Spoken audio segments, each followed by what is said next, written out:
I'm Sarah Russell. I'm J.Q. Walker. Mint, and we are The Neurodivergent Report, a research-based podcast by and for neurodivergent brains. In each episode, we'll explore topics relating to neurodiversity and coping strategies by reviewing the literature and discussing current topics. We will also have interview episodes where we sit down with experts in the field and listeners like you, with the hope that together we can all learn to heal in community. However you are able to engage, thank you for being here. Months with the orange leaves, and then you, like, for me, playing Taylor Swift, the background. It is, yeah, I bet it's beautiful. I bet it's, I've been in October in New York, thankfully, and it was, It's also was just beautiful. like, it's the perfect temperature out because it starts to get like a little bit cold. So you can just kind of go outside and it's just comfortable and nice. And Yeah, with like hot But, cocoa or like, something. I don't know. yeah. Is there fall foliage in Manhattan? In New York City? Is there fall foliage? Probably for I whatever trees are, remember, right? Yeah. yeah, I think in Probably. October more than now.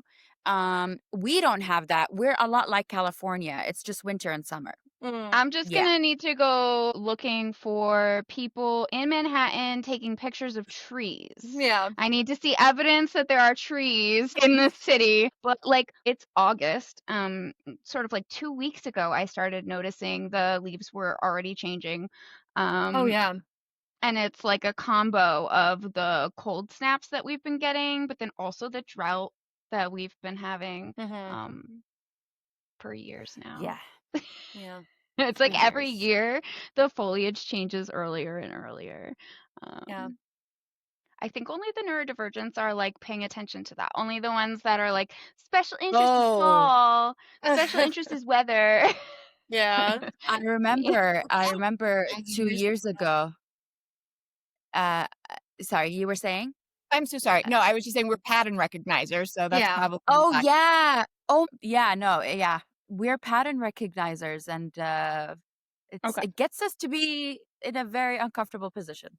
So amazing. Okay, I'm gonna redirect us on the topic, which is Dr. Kristen Eccleston. Eccleston? You said it right. Fantastic. But then also the Winefield Education Group. We're gonna sort of plug both things because both things are cool and distinct. Yes. Yeah, I really appreciate that you went through and added notes as well. So anyway, I've already talked to her, but if you guys want to start asking questions like, who are you? Well, I Yeah. would love to know. Kristen, who are you? What do you do? Who are you beyond what you do for work? Like whatever you want to share. So Mm-hmm. Isn't that really funny? I feel like sometimes it's a loaded question when you I have know. ADHD, especially Yes. the late diagnosis, because you're like, Who am I? Who I've am been trying I? to figure that out Yeah. for a long time. Yeah. But who I am, I guess, right now. Yeah. So I am a doctor of education in mind, brain, and teaching. So it's how our brains think and process information. And that was something that I don't know that I had ever really intended to go after. I'd been a special education teacher pretty much since I had come out of college. I loved being a special education teacher, predominantly because I hated school. Like I hated school. I was not a good student. And so I wanted to be a teacher more to support other students who didn't like school like I did. And then along the way, I got an ADHD diagnosis at 30, which I knew at the time I had ADHD from having been a special ed teacher. I just don't know that I knew the extent of which my ADHD was impactful. And then through that, I was able to start a program in a school county that I worked with for high school students with mental health needs or mental health challenges.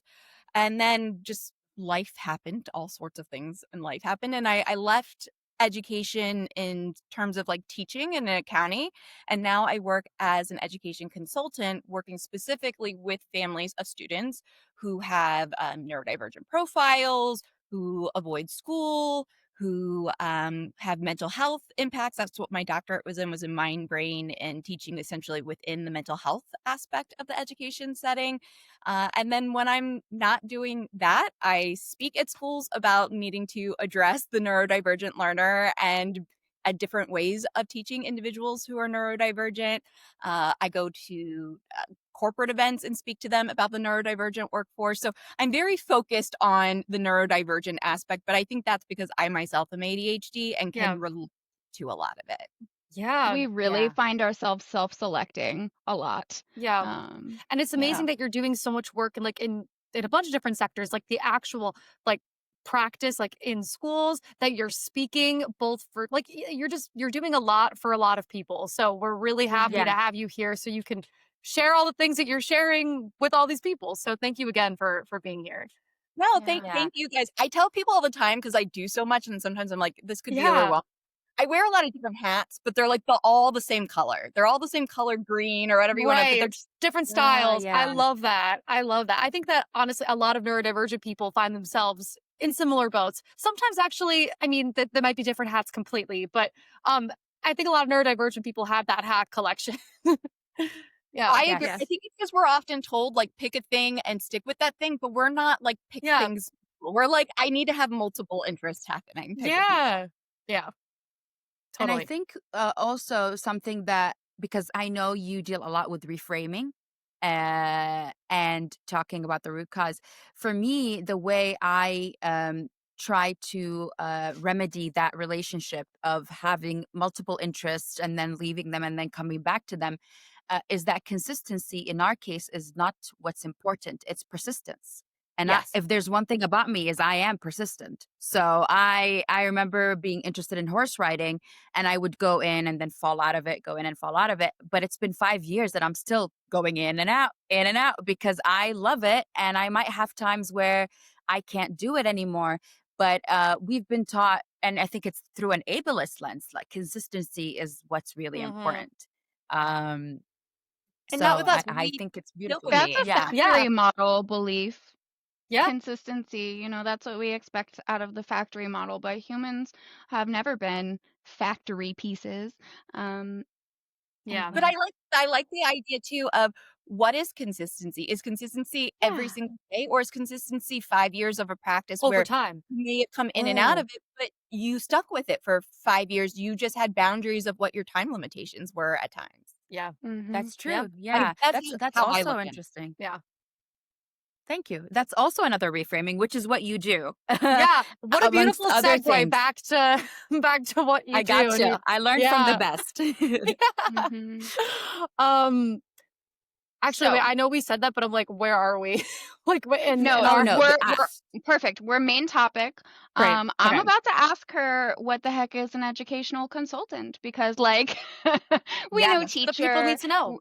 yeah, we know paraprofessional, we know principal, but a consultant for education, that doesn't seem necessary, but you're going to tell me why it is necessary. I am going to tell you why. And being an education consultant kind of has two paths. The first path Yes. that I would see as my primary everyday path is almost being more of an advocate Mm. than a consultant. And it's funny, you would think, or at least I thought, so many parents would be aware that people like me exist, but they're not. The Mhm. more often I go and speak or just meet parents had no idea that like people like me exist. And what I mean by that are individuals who have either been in the education setting or are very versed in the education setting and can not only help you understand what is happening with procedures and processes, but they can show up to meetings with you and help you know if a school is not being forthcoming or transparent in the procedures and processes, or maybe if the procedure and process is not being followed, what your recourse is as a parent, or what you should Mhm. be doing as a parent to make sure that you are being heard by the school setting, or if something goes wrong, who can come in and help you so you don't feel like you're just screaming into the void. That's a lot of what I spend my day or Yeah. my time doing, is helping parents make sure they're getting what they need within the education setting for their child. And then as an Yeah. education consultant, I also sometimes am an expert witness in a court setting, Mm. or I go into a school and I talk to teachers, or I talk to students about being neurodivergent or how to teach individuals who are neurodivergent. I go into corporate spaces and I'm teaching them how to sometimes bridge the gap between older generations and new generations who are Mm. neurodivergent. So to me, that's the education advocate or education consultant aspect is what I'm doing. But it usually either has to do with helping or assisting people with getting the support they need for their child, or helping people just understand more about how the brain works in general so that they can have a landscape either in a work setting or in a school setting that just helps more individuals thrive. Amazing. That's amazing. That is Mhm. amazing. Question now is, how did we get here? How did you did mention that you had a problem in school and you thought, I want to help other kids who have that problem. How did you know about this field? It seems very niche. When did you have that aha moment and realize, okay, maybe this is something I could do? That's a good question too. I knew about Mhm. education consultants from having been a special ed teacher. Oftentimes, Okay. I would go to meetings as a teacher or somebody in the school system, and a parent brought an advocate with them, and that Mhm. was actually how I was able to meet Rich Weinfeld, who I work with now with the Weinfeld Education Group. And I was not a teacher. I'm very fortunate who was not a teacher who needed to have a lot of parents who came with advocates. Usually, if you came into my program with an advocate, it wasn't long before your advocate wasn't needed. I really did try to be a transparent person who collaborated with Mhm. parents. Am I perfect? No. But And I it's did. not always up to you as the teacher, right? Like sometimes the principal is really breathing down your neck and going like, actually, we can't afford to keep giving these kids more things. So, da, da, da. So like, it's Or not. this I guess. Yeah. I mean, a lot of I was very blessed in my last school. I had an amazing principal. But what you said, Sarah, is right on because I've had other schools where it is the principal or it's the message that's coming from central office and being filtered Mhm. down. So you're right. It's not always the teacher that is not trying to be supportive or helpful or the department head. Sometimes these directives are given from higher ups. But Yeah, super sadly, we've made like public servants also be entrepreneurs, and care about profit and the bottom line. But like that isn't really a factor in education. So I'm not sure how that all happened, but it's probably got to do with the government. So we're just going to set that aside. Um, bureaucrats, I mean, people get elected into positions. It's the same old story for all the years. yeah, Nothing new there. yeah, But exactly. but I left Um, teaching to finish answering I left teaching and I started working with Weinfeld. Rich knew that I yeah. left and he picked me up pretty quickly. He knew what my skill set was. And like I had a very niche area. Like I said, mental health and education is something that has definitely come up now. But I started in that 12 years ago at this point in time. Wow. So, I mean, Yeah. I feel like I know that doesn't, 12, but for 12 years ago, that was pretty early on in the movement at the time. I Yeah. still had people Say, telling like, I don't know that that's something we need. So have you It was seen very recent.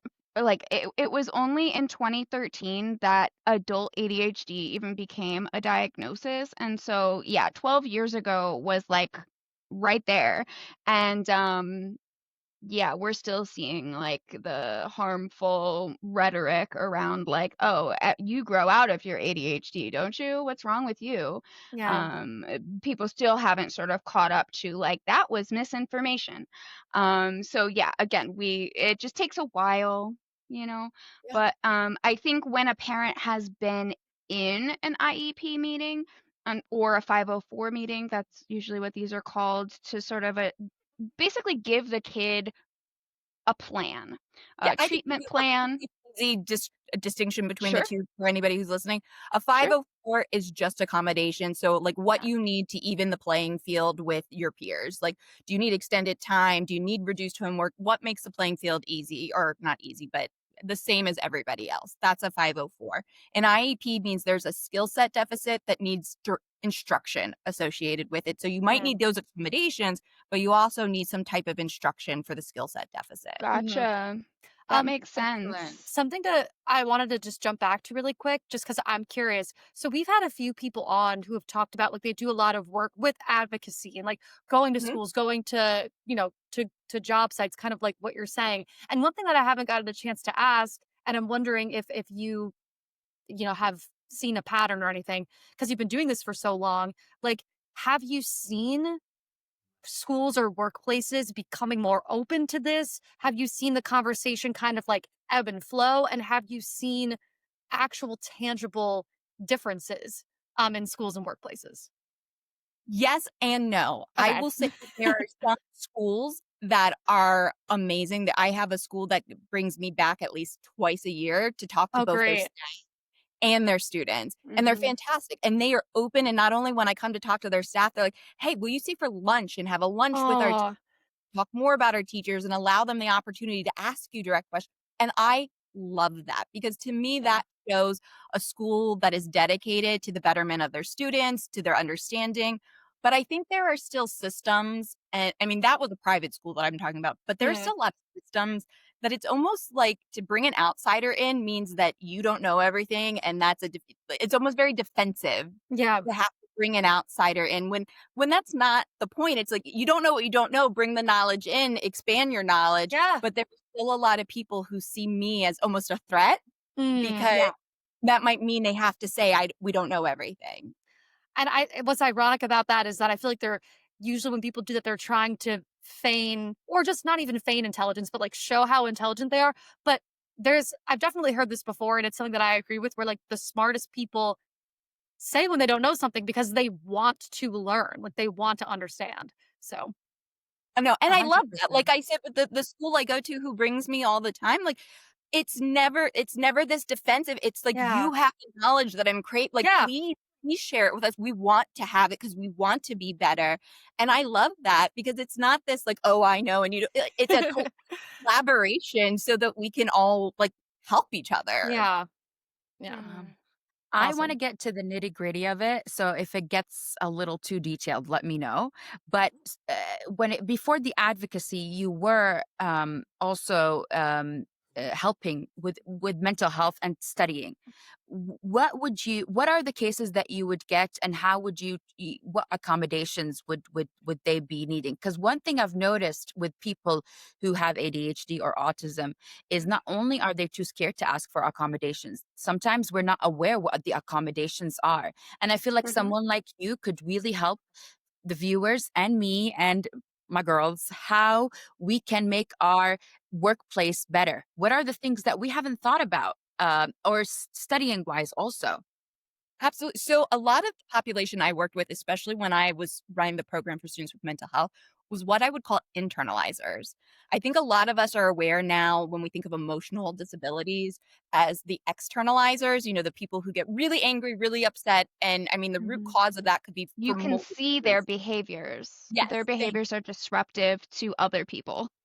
Thank you. That is a good way of putting is exactly what it is. But there is such a large group that people don't realize, which I call internalizers. They are the people who essentially are feeling the same very big feelings as your externalizers, but they're not outwardly showing it. It's all happening inward. So those are Disruptive just towards yourself. Mhm. exactly. Yeah. So those are people who are still might be doing really great at school, but are disconnected from peers or put their head down or eventually stop showing up to school for avoidance or social anxiety is so high that it's hard to just navigate a big school building because that is such an overwhelming Mhm. feeling. And so internalizers really became a focus for me because I do feel like they are a missed population because they're not the squeaky wheel outward in your face seeing it type of individuals. Mhm. And these are the individuals who go quietly, who need more support or are really contemplating things about self-harm that need us to interject, but we don't always know that it's happening. And when I think about accommodations that went really well for those students was having flexibility just in what their day looked like. Sometimes I had students and some students were IB, magnet, like really bright kids. So this had Yeah. nothing to do with your intelligence level either. It really just had to do with what you needed environmentally to feel secure and safe. So, did we need to start our day a little bit slower and start off in a room where there weren't as many people? Did I need to come an hour later just because I needed the school to be a little bit more settled so I wasn't feeling overwhelmed when I came in? Do I need extended time when I'm taking a test or I'm working on something so I don't feel that pressure of the clock, ticking down on me? It really can be so individualized to the person and what they need. And I think oftentimes, especially in special ed, it's like these are our core sets of things that we can help, but we can get a little bit more creative when we need to for students. People just have to have that capacity to think outside the Yeah. box, what we can provide them. Yeah. Catering to the individuals instead of just being like, here is this package. Here you go. Like, this is our best fit for you, I guess. Um, yeah. Um, with Yeah. regards to extended time, I remember I was going through exams that were 8 hours long. So that in and of itself was ridiculous. But I remember talking, I think it was with you, Sarah, about extended time. And I think there are question Yeah, I marks was about just whether it's thinking about valid. this. Do you think for ADHD, autism, social anxiety, did you notice any actual difference with extended time? Or is it more having someone there to make sure that they read the question right? Or they don't miss a because I remember like most of my problems in exams when I was a kid was that I read the question wrong. Oh my god, the cat is so cute. I'm sorry. Or that I Yeah. missed I missed a question that was in the back of the page, and if had someone told me about it, I would have answered it. Yeah. That's a good question. And that's why it shows that this is so individualized to the person too, because you would have been someone who I would have been like, she needs to have monitor test response closely. That would have been an accommodation. I would say that you would have needed somebody needed to be sitting near you when you were taking an exam to make sure you didn't accidentally skip over one or fill in your Scantron bubble on the wrong and on number 5 when you were Always actually happens. 6 type of thing. That Oh happened to me. man. Oh man. Hitting too close to Yeah. home. Yeah, and then you Seriously. at the end of the test and you have no idea where you went off the tracks kind of Yeah. thing. Yes. So Oh, the anxiety That when it has tends to be the type of accommodations you need. With extended time, I am always careful. And there's clarifying sections in IEPs where you can put more detail, and this is where I put detail because for some kids with ADHD, having extended time is actually detrimental. It actually like helps dig that Helps them procrastinate. a little bit more, and then it Yeah. gets backed up, and then it becomes Yep. more overwhelming to have had that extended time than it was helpful. And for kids that I'm already aware that that's an issue, then usually what I'll do is put like a clarifying sentence in there that says, extended time on long-term projects or extend, something that's more specific to who they are and what the actual need is than just carte Mhm. blanche. yeah. Wow, I think this is it just proves that this is such a niche specialty that needs someone who's passionate because it's not a one size fits all, and you need Yeah. to be very creative. Um, Can I also Go ahead. Yeah. so okay, some of those accommodations are things that I would imagine getting pushback for. I specifically was asking to pull my fifth grader out a little early Mhm. during their like bonus time. They were just like reading in class, and I was like, "Hey, can I just take him home at this point? He doesn't like this. Like he's overwhelmed." It was a whole like big thing. I Mhm. wasn't just because he's bored, but it was contributing to like a bigger overall school avoidance. Okay. Um, and so I was like, is it okay if we just pull him out early? And they were like, absolutely not. And And he I has said, why? yeah. Yeah, he has ADHD, but he wasn't struggling academically or behaviorally. And so the school determined he didn't qualify for any accommodations. So Yeah. that is a thing, and a lot of people are not always aware that. And And so I said, okay, so I just want to rephrase what you said to me so that I'm understanding you. You want my child to be struggling academically or behaviorally until you're going to help address this problem. And she said, well, that's not what I said. And I But said, it's well, what you're that's what I doing. heard. And that's what I heard. I mean, schools are reactive, they're not proactive, unfortunately. I mean, I can't tell you how many times I've seen the handwriting on the wall, and I Mhm. mean, I feel like everyone does, but it's a very much a reactive approach versus proactive. It almost becomes because then they're afraid that they're giving too much support or too many accommodate, or at least that's the line that is Yeah. essentially said. But for your child, that makes me upset to hear because if they know that it is causing an issue and you as the parent are asking for it and you're talking about like a 5-minute thing here, I wouldn't get so ampity about like seat time. Sometimes people are like, oh, seat time, a kid has to be sitting in their seat for X amount of time. Like if Mhm. we're talking 5 minutes here and this is going to be an emotional detriment to them, this is where people hire me. I mean, that's literally where things got Yeah. Yeah. tired to deal with is when you as a parent have hit that wall and you're like, why aren't they listening to me? Then I come in and I kind of help run it up the flagpole. I start, and I'm a collaborative person. I start with the school. It's not like I go over anybody. But once they're kind of showing that they're not willing to participate or helpful, like we escalate it because there are things that are just things they don't want to do or they're not Mhm. sure that they can do that they can, and it's either helping them realize they are allowed, there no one's going to get in trouble, you're allowed to do this, we get the right signatures, we put the right documentation in place, or they're Mhm. just, again, it's kind of this rigid outside the box thinking that sometimes a lot of schools struggle with because we've never done it that That way. was going to be my next question. Have you noticed a pattern with what kind of schools that are accepting of your services and schools that aren't? And that I think will help people realize what are the factors or the ingredients that need to be there for a school to be accepting difference It Mhm. and honestly, change. it comes down to the individuals and the teams. I try to take the same approach no matter what school system, school team I'm working with, parent. And I have some teams that are just very welcoming, very supportive. How can we help? How can we collaborate? And other teams where it's just like, how much can I dig in my heels just for the sake of digging my heels? It's like kind of like the family shows up with an advocate, and just right there, it's the defensive gone up because this must be an attack. Hmm. And I'm never trying to do that. I really am trying to be a collaborative team member, but some teams, like I said, just automatically just see it as a defense rather than a collaborative approach. I was thinking more of like maybe it's a systemic issue, but this is even worse because that means it's not like specific states with lack of funding or lack of teachers. I was thinking maybe this is what makes them resistant, and maybe this is part of it. But what you're saying mainly is there's this willfulness to change, It's all a very Yeah, it rigid, sounds yeah. also like ignorance of the neurodivergence. I mean, we see also from the research that like when there's a large uptick in diagnosis in a region, then we also see like more things start happening for that diagnosis. You know, support groups start coming, like more awareness, and then the diagnoses even continue to snowball. And so I would imagine that I mean, she works in a very you work in Maryland, right? Like, you don't work all over. Actually, actually, Actually, um, she does. thank you. Actually, I've got Narrator, to she find out. does. Arizona, I've got clients in California, Maryland, DC, Wow. Virginia, Pennsylvania, Massachusetts. So That's I do. hard Yes. I one of the because things state laws. No, so actually state laws are not different when it comes to special education because we're dealing with IDEA and 504. And actually so the laws are not very different. Now, are there state laws, Okay.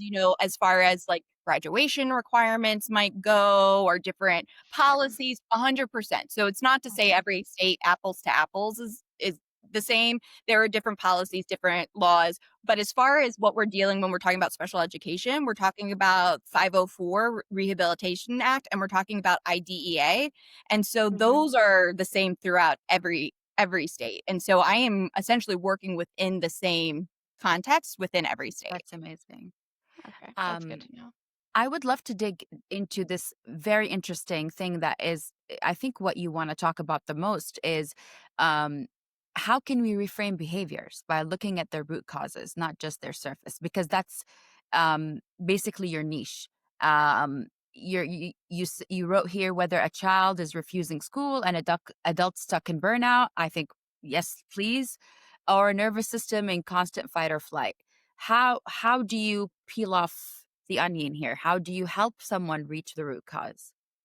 So my biggest thing is I'm a learning theorist and I really love Jack Mesereau's transformational learning theory. And to kind of sum it up, it's if you don't know, you don't know, and you have to expose yourself to knowledge to be able to change your mind and essentially know what you didn't know, take the new information you now know and go forward. And that is what I always try to tell a lot of teachers, especially when it comes to students. I get it. I've been a student or a teacher. There have been students before where it's like, yeah, they're a lot to love. They are a lot to love. There's a lot going on here. It's hard. But I I feel that feel, way about myself sometimes. Yeah. It's okay. There's lots of love. I mean, we all have that. But I Yeah. feel like oftentimes we forget because just because they're a young person doesn't mean that they haven't had some crazy lived experience. Uh, I have worked with Yes. who have had to, at a very young age, put themselves on a bus on their own and go across the country just to get back to another parent because they were being abused by the one parent on the other side of the uh, country. And they did that before they were even in high school independently because they didn't want that to happen anymore. So they didn't trust adults. So why would you immediately come in and just because I'm an authority or a teacher, just trust me blindly. I haven't done anything to show you that I'm not going to be one other adult who abandons you or does you dirty or doesn't follow through on the things that they said they were going to. And I think oftentimes teachers don't mean to, but they forget. They think this is just a lazy student, or this is a student who just doesn't listen, care, or home isn't doing what they're supposed to be doing. And maybe all of those things are true, but ultimately your job as the teacher is to make the connection. And I've had to stand by kids for more than a month before 2 years to develop the relationship, because again, the test was on me. The test was them saying, are you going to be one more adult who does me like this? Or are you going to stand behind me? And that doesn't always get cleared up for them within a month of them knowing you. Sometimes it takes several years for you to build the trust and the relationship. But every time you show up, that is reinforcing to them that you're not abandoning them, that you're not leaving them. Yeah. And I think it's important for us to understand what is going on at home. What have you experienced in your life? Are you a child who leaves school and then goes takes care of your 4 siblings so that your mom can work and you have to do, cooking or cleaning in bath time? So maybe homework is not super important to you because you've got all these other responsibilities that you have to be in charge of. And I And think then the teacher's gonna call you lazy tomorrow. Yeah. and not knowing that that is what you were going home and what you were Exactly. dealing with. And so when I say every behavior has a root cause, if a kid is throwing a desk, if a kid is yelling, there's a root cause behind it.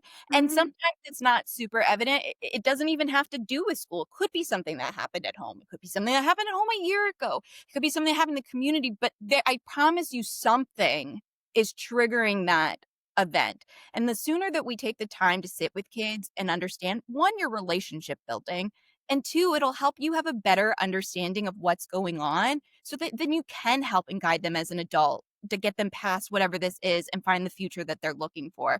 But the more that we just say they don't care, they're lazy, we're not doing them any favors. I These had are a children. Yeah. We these were have to continue to assume positive intent. yes.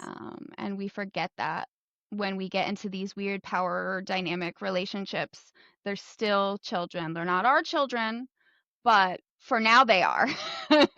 They're in our care right now. When I was at work, yes, they are not physically, biologically my children, but I called them my children because I felt responsible for them during the day. If anything were to happen, I was the responsible person. Like, I am your Yeah. responsible adult for you during the day. So I'm going to care about you. And I'm not a saint. There were definitely students that I had a harder time connecting with, but my mindset was, if I'm not your teacher, I hope somebody else is though. Like, if I can't be your person, you at least deserve to have somebody else be your person who stands in your corner. And I hope every child has at least that one person who is not a parent, but a teacher or a mentor who stands in their I bet you are that for so many kids, and they will remember you until they're 80. I'm 31 and I'm gonna cry. I still remember Miss Iman, who I was one of those kids that didn't struggle academically, and I followed the rules, but I was struggling, and she saw right through that. Yeah. And it was just this one teacher. That's all you need. And I'm trying to reach out to her because she's Lebanese.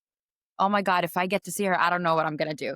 Oh But my I think God. what you guys do you guys are amazing. You guys are angels. And I love that you do that. I just want you to know that you are changing lives and you're that one person You're for them. making me get teary. Yeah. So Yeah. It's and a and big deal. thank you for saying that. It never was about that. It was always just about, honestly, going back to kind of what this is all about. I knew how I felt as a student. I didn't want other people Yeah. to feel that way. Yeah. If I could be that person who helped other people not feel like how I did as a student, that was the most important thing to me. Yeah. Because I had to God spend 10 bless you. years after school, like, building back up my confidence and being like, "Oh, no, I'm actually really capable, or I'm really smart, or I can do these things." And I don't want kids, especially neurodivergent kids who I think probably are, like, you hold the key to, like, curing cancer and some of these really big, amazing things, have to spend 10 years building back up their confidence. You should be able to leave high school. Unlearning. Yeah, Yeah. ready to go. You should be able to know you can take on the world as soon as you graduate. Yeah.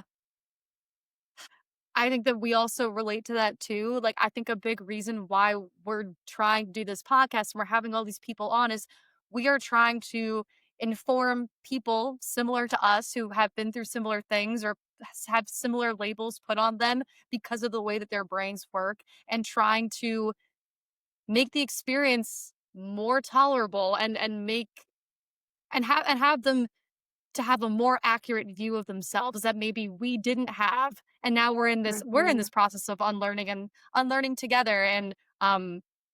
Yeah. Yeah. Yeah. Shine a light through the bullshit. Yeah. What is actually happening here and what is all in your And brain. Yeah. Yeah. Yeah. And you're so right about having not that someone's value is tied to what they can produce, because that's we're still trying to unlearn that. But there's a movie, The Imitation Game. It's about Alan Turing, who probably had Yeah. autism, and you needed someone with an autistic brain to be able to show you what a computer is. Yep. A neurotypical brain cannot do that. Okay, and it takes a marvelous neurodivergent brain to create a computer. Agreed.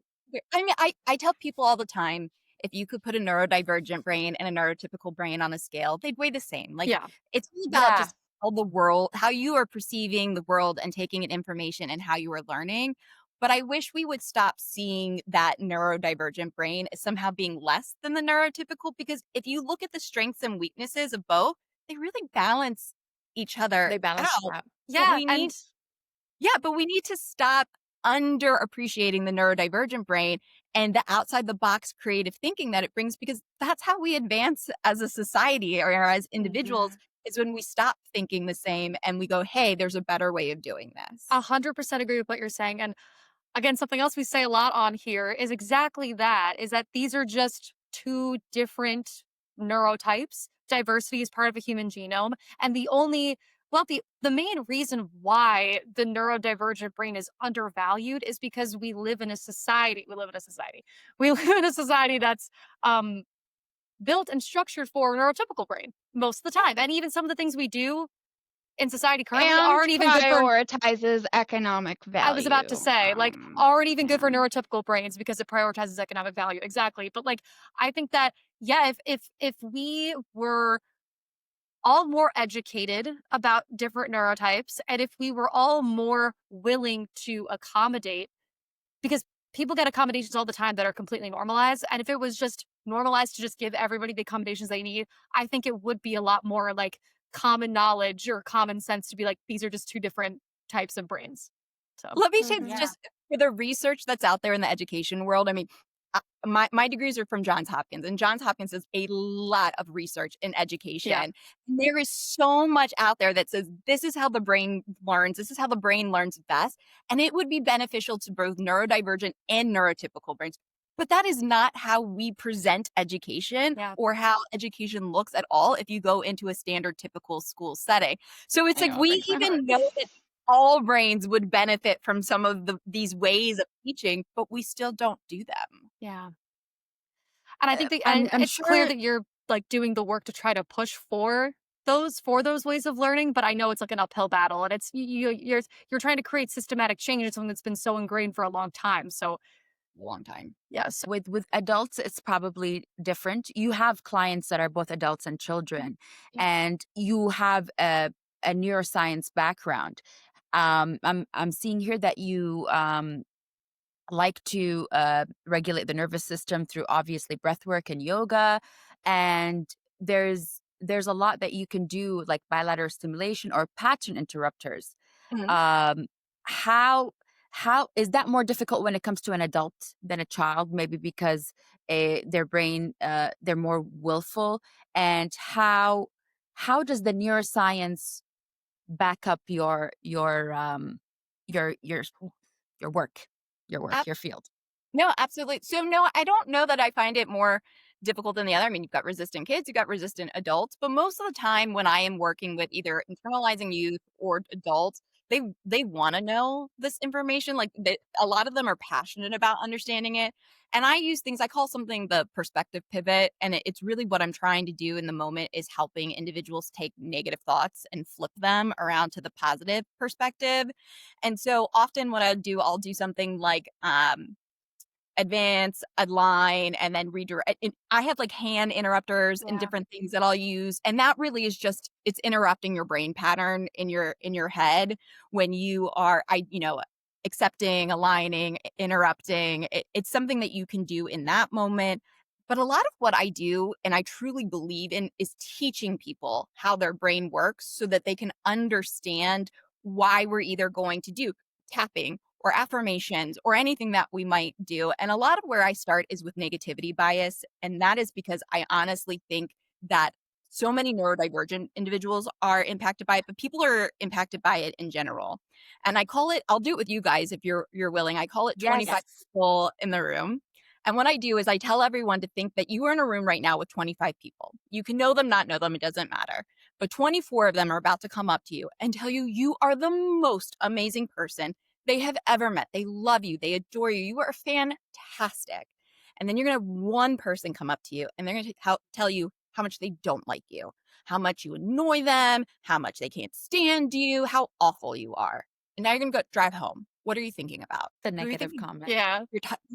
And I tell her, I go, and then that's the common response. And I tell her, when you go, you just had 24 people tell you you were amazing. Just one person, and who cares what that one person thinks, said all this. But it's common for us to fixate on that, and that's negativity bias. Our brains are designed for negativity to always come to the front of the line. But that And makes that was a sense. survival thing. Exactly. Like it makes sense like our brain scanning for threats, basically. Like Yeah, that that makes is sense. exactly what is Yeah. happening. Exactly what is happening. But when you can catch that happening, so a lot of adults I'll work with, or even young adults, will go, well, I'm a failure. I'm a failure. And I go, well, the next thing I'll usually do is ask them to close their minds. And that's where I'll use some of like the tapping that comes in and say, what memory do you have associated with that? Like, where's that coming up with when you feel it? And I've had adults say to me, my dad used to tell me this all the time. And often what we're trying to do is identify where that memory or that root came from. And then I have the adult or the individual tell me 5 times that that was the opposite. So if you just told me you were a failure and that's what you're dealing with, I would have you tell me 5 times where you weren't. How were you wildly successful? And sometimes it takes people a little bit longer to come up with it, but we usually have things that show us the opposite of whatever we're holding on to. But again, because it's a positive, not a negative, it doesn't come to the front of our line. And I'll often have people like put those 5 things on their phone so that Oh, like the time they're Yeah. reinforced, you're seeing them all the time.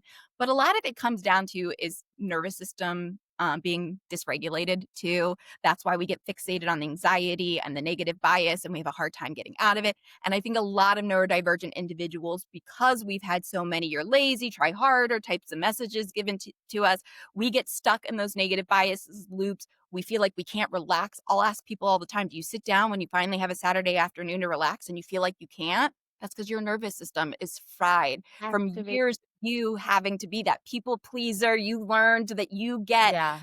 validation from people finally seeing the things that you're doing and accomplishing. So you feel like you've got to do and accomplish because you don't want to be told you were lazy and you're not Oh. trying hard enough. And that's where a lot of this comes, especially for adults that lead to that burnout. Wow. As you were talking, I was trying to remember a lot of things, and I actually remembered one of the root causes. And I just think it's interesting that you said with every one core negative belief, 5 examples of not, because that's how many positive things you need to overcome that. I'm guessing. So you need like, It could be 3 to 5, but I usually tell people pick at least 5 because I want you to show yourself that there's more than one. so I think the key here is to be mindful, because I think being mindful of your thoughts to be able to interrupt them. Because that's one thing I'm noticing with mindfulness is now I'm able to realize the background noise is becoming more forward and is making me realize more why I feel the way I do. So now I'm more capable of interrupting this negative thought. So I was wondering what you think about that. That is perfect. That's exactly what I teach people to do. And oftentimes when we're interrupting, so it's having to acknowledge the thought. And then once you've acknowledged it, then you go into okay, I've acknowledged it that it's happening. This is not the truth. This is negativity coming to the front of the line and I'm getting fixated on it. So now that I'm realizing it, no, I'm not a failure. I'm just using that as the example, but yeah. I'm not a failure. I've done this, I've achieved this, I've done this, I got, and you remind yourself. And I tell people, yeah, it's a little uncomfortable and weird to do it in the beginning, but think of it as like if you wanted to get muscles, right? You go to the gym, not once, It's something you do. It's uncomfortable when you first start too, because you've got to change up your muscles and that lactic acid gets built up.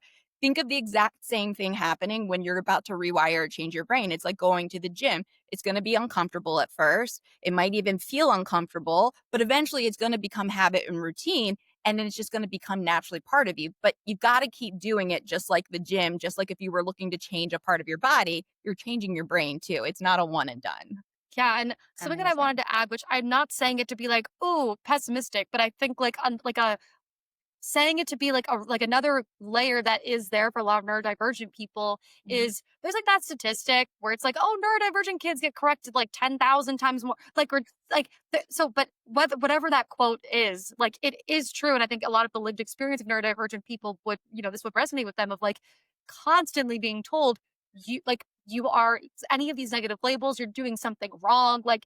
And that over time not only makes it like, it's not just like one negative thing you have to get over, it's a lot, but also that being told that like you're perceiving something the wrong way, or like you learn over time not to trust your body, like what Yeah. you're feeling too. Yeah. It's hard to learn how, like it's hard to trust yourself. So like just, I mean, speaking now anecdotally, that is something that I've struggled a lot with, and something where Yeah. even if I realize, okay, this thought is coming from a parent, from a teacher, from a greater, message that's been given to me from society at large, like even if you recognize that, then telling yourself that that's not true, it can Yeah. sometimes be this battle of like, but am I thinking about it the wrong way? Because for so long, it's been hard to trust your brain. So, one thing that's helped me is that I am really lucky where I have a lot of people in my life who are very supportive, who are very honest as well, who would tell me if I'm kind of off track with something.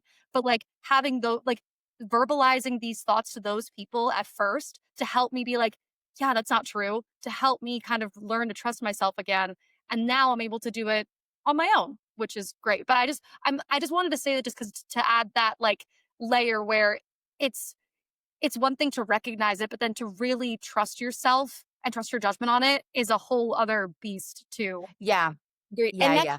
time. Yeah. That totally comes with time and realizations along the way Yeah. too. But I love that you're doing that positive self-talk. And if I can, I'll try to make it a quick story, not an Yeah, ADHD story. Yeah. My my husband is very neurotypical, and I'm gonna call him out a little bit here, but he's very neurotypical. We'd have one of those Tide bottles. I don't know if you see the laundry, where it's like the cup, but they also, if it's the big one, they have that like release Yeah. valve Yes. in the. And we have a way our washer is set up. It's just easier for me to take off the release valve and tip that into the laundry dispenser thing, right?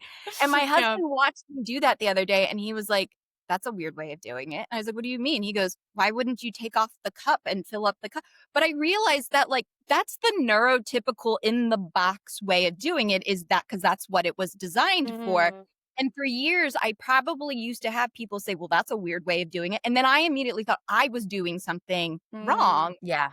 Instead, like what you just said, when he said that to me, I was like, "Well, that's because you don't know how to think outside the box and do it the hard way." Right? But like, Yeah. but with that confidence on time of starting Yeah. to realize it was like, "Oh, it's not that I did it wrong. It's like you're just doing it the hard way, friend." Yeah. Like that Yeah. too. Yeah. Wow. Yeah. And Yeah. that takes trusting your judgment, which will be Big difficult time. to do when you're undiagnosed, especially for such a long time. Mhm. Yeah. Wow. Had that been 10, 15 years ago, I Oh. would have been like, "I'm an idiot. Why am I doing this the wrong way?" Yeah. Yeah. Yeah. I was wondering if you have a success story of one of your clients that you would like to share. Oh, you know what? I have a lot of great I'm very fortunate in my career that I've had a lot of great success stories, but if you'll indulge me, it's actually a student story, and Yeah. he's my favorite story to share. And I share it because he just sent me a picture the other day of his baby just turned 1, and it was Oh. okay. So this is a student who is a little bit older now. I had him back in the mid 2000s, like maybe 2012, 2013. So he's a little bit older, but when I had him, he was someone who the other teachers definitely had a not positive nickname for. And I mean, he was the student. If something went wrong, went missing, got into, he was probably involved in some type of way. And he Yeah. was eventually put on my caseload. And I don't know what it is about him. There's just some kids who I've worked with throughout my career where just there's just something immediate about You them. just It's just, click. yeah, it's just a special it's spark. I don't know what it is. And he was one of those kids for me. And the one thing that I can remember the biggest turning point for him is, you remember when you had to take the PSAT in high school and it used to tell you then if you were ready to go on and take the SAT and stuff? He took the PSAT, and this is a student with an IEP, and he took the PSAT, and his score was so amazing that it more or less showed that he was ready to go ahead and take the SAT, didn't need a prep class, anything. And when I pointed that out to him, you would have thought that I just like pointed out like a, the Bigfoot or something like that. He couldn't believe that because he had always just been made to feel like something was wrong with him. I mean, I had teachers who didn't want him in their class, who wouldn't do favors for him, who wouldn't be flexible because it was him. And the second that he had somebody in his corner, though, he went from being a honor roll student to a straight A student. He now works with the government. He does like high-end cybersecurity. I mean, Wow. he's amazing. Oh. But it was just for so long, he had created this persona that I don't think was him, but it was his defense mechanism is what I'll Yeah. call it. And then the teachers just bought into it and then Oh. helped spread who he was before they even had ever had him as a student. And that to kill me because he was this great kid who was just never given an opportunity because mutation had preceded him. But I think in the end, ultimately, he had the last laugh. And it shows you how much one adult, two adults can make a huge difference. Like, I think if a teacher is out there thinking that, what am I going to do? I'm one teacher can be the difference for Life-changing. one. Yeah. 100% can make the school experience completely different for that kid. 100%. And especially And if thank you for being that. I never feel, I don't know, it's always awkward for me to hear that because Yeah, Taking yeah. compliments is weird. I know. Like We know, trust me, like we're trying to train that's like ourselves to be that's like our okay. daily conversation, like in our like chat, the three of us. Oh my God. But yeah. Like I know you didn't say Also, it to stop be told apologizing. thank you, but I'm telling you. Yeah. no, I'm guilty of it, and I think we all are. Like we Yeah. all, Yeah. It's just have- a woman experience, I think. I remember one time we had a meeting where none of us did anything wrong and all of us started apologizing. I know. And we're like, wait, why are we What are we apologizing? doing? Yeah. We don't even know why. So I think it's and it's an ADHD thing too, because I don't know Yeah, about you, also, but I yeah. got in trouble so much as a kid because I either thought something Yeah. was going to be funny and Yes. it wasn't Yeah. Yeah. as well, Yeah. or I was impulsive but there was no malicious intent behind it, but you were constantly in trouble and being called out for it. And so I think you automatically are just, I'm sorry. I'm sorry. Yeah. He's like, can I talk to you? I'm like, am I in trouble? Yeah. Ooh. Yeah. Are you mad at me? Yeah. Yeah. Are you mad at me? Yeah.